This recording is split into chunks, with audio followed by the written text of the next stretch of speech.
Hi! నమస్తే. Welcome back to my channel MS foods. కరకరలాడే మిరపకాయ బజ్జీ చాలా చాలా బావుందండి. చాలా టేస్ట్ కూడా ఉంది. బయట చేసే డాబా స్టైల్‌లో ఉండే ఈ బజ్జీ ఎంత టేస్ట్ ఉంటదో అంత టేస్ట్‌గా ఉందండి. ఫస్ట్ టైం చేశాను. చాలా బాగొచ్చినాయి. మేమందరం చాలా బాగా తిన్నాము. ఒక 10 నిమిషాల్లో అయిపోయినాయండి. ఒకసారి మీరు కూడా ఇలా ట్రై చేయండి. ఈ టేస్టీ బజ్జీని తయారు చేయటానికి నేను ఇలా లావుగా ఉండే మిర్చిని తీసుకున్నానండి. ఇవి బజ్జీలకి చాలా బావుంటాయి. ఇవి బజ్జీ కూడా లావుగా వస్తది. పిల్లలు బయట చేసే బజ్జీల్లాగా ఉన్నాయనుకుంటారు. ఈ బజ్జీలని ఒక 12 తీసుకొని శుభ్రంగా కడుక్కొని ఒక తడి బట్టతోటి శుభ్రం చేసి పెట్టుకున్నాను. చిన్న చింతపండు నానేసి ఒక గిన్నెలో బాగా పిసికి ఒక బౌల్‌లో యేసుకున్నాను. కొంచెం జీలకర్ర, ధనియాల పౌడర్, మిరియాల పౌడర్, కొంచెం సాల్ట్ వేసి వీటిని బాగా మిక్స్ చేసుకోవాలి. ఇది మిరపకాయ లోపల పెడితే మనకి బజ్జీ తినేటప్పుడు చాలా టేస్ట్‌గా ఉంటుంది. ఈ మిరపకాయలని ఇలా అన్నీ కట్ చేసుకొని పక్కన పెట్టుకుందాం.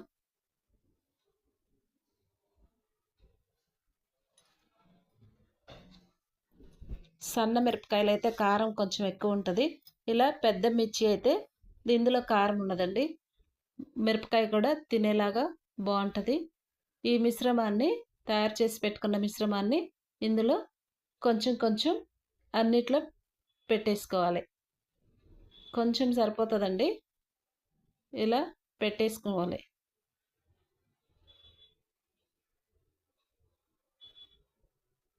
ఇందులో పులుపు, కొంచెం జీలకర్ర ఇవన్నీ కొంచెం టేస్ట్‌గా ఉంటాయి. పులుపు తగులుతూ ఉంటాయి. మొత్తం ఇలా పట్టేసి పక్కన పెట్టుకున్నాను. ఒక బౌల్ తీసుకొని 1.5 కప్పు శనగపిండి వేసుకున్నానండి. హాఫ్ కప్పు బియ్యం పిండి, ఒక స్పూన్ సాల్ట్,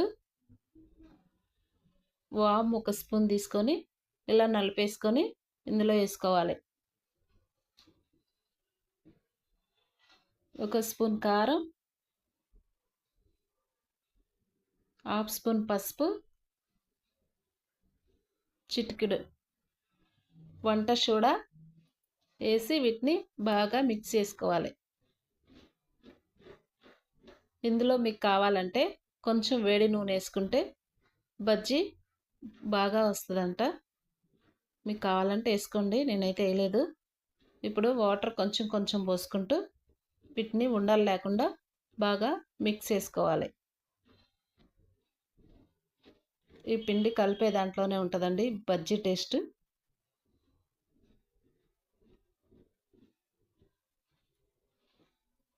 ఈ కన్సిస్టెంట్లో వచ్చే వరకు బాగా కలుపుకొని పక్కన పెట్టుకోవాలి. ఇదే ఈ మిరపకాయని ఇలా చీల్చిన పక్కన పట్టుకొని పిండి కొంచెం లోపలికి వెళ్ళేలాగా బాగా నింపుకోవాలి. ఇలా బాగా నింపుకొని నూనె బాగా కాగిపోయిందండి. ఈ కాగిపోయిన నూనెలో వేసిన తర్వాత స్టవ్ లో ఫ్లేమ్లో పెట్టి వేయించుకోవాలి. అప్పుడు లోపల కూడా మిరపకాయ బాగా ఉడికిపోతుంది. అప్పుడు కొరుక్కొని తినడానికి బాగుంటాయండి. ఇక మొత్తం ఇలా చేసేసుకోవాలి. చూసారా ఎంత బాగా వచ్చినాయో. అచ్చం బయట చేసే బండి మీద చేసే బజ్జీల్లాగా చాలా చాలా బాగా వచ్చినాయండి. మొత్తం బాగా వచ్చినాయి. ఈ బజ్జీలు చేయటం చాలా ఈజీ అండి. చాలా తొందరగా అయిపోయింది మాకైతే. ఒకసారి మీరు కూడా ట్రై చేయండి. నేనైతే వీటిల్లో ఆనియన్స్ కూడా పెట్టేస్తున్నాను. ఆనియన్స్ ఒక 6 బజ్జీలకి ఆనియన్స్ పెట్టేసి తింటున్నాము. ఈ చూసారా లోపల కొరుక్కుంటే అది మసాలా లోపల కనపడుతూ నోటికి రుచిగా చాలా బాగుంటుంది.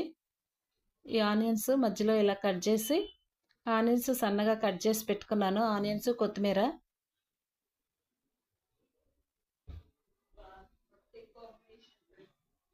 ఆనియన్స్ కొత్తిమీర పెడితే చాలా చాలా టేస్టీగా ఉంటుందండి. ఇందులో పిల్లలు చాలా ఇష్టంగా తింటారు. సాయంత్రం పిల్లలు వచ్చేసరికి ఆఫీస్ నుంచి మా వారు వచ్చేసరికి మంచి టీ, ఈ బజ్జీలు పెట్టుకొని చాలా బాగా తిన్నామండి.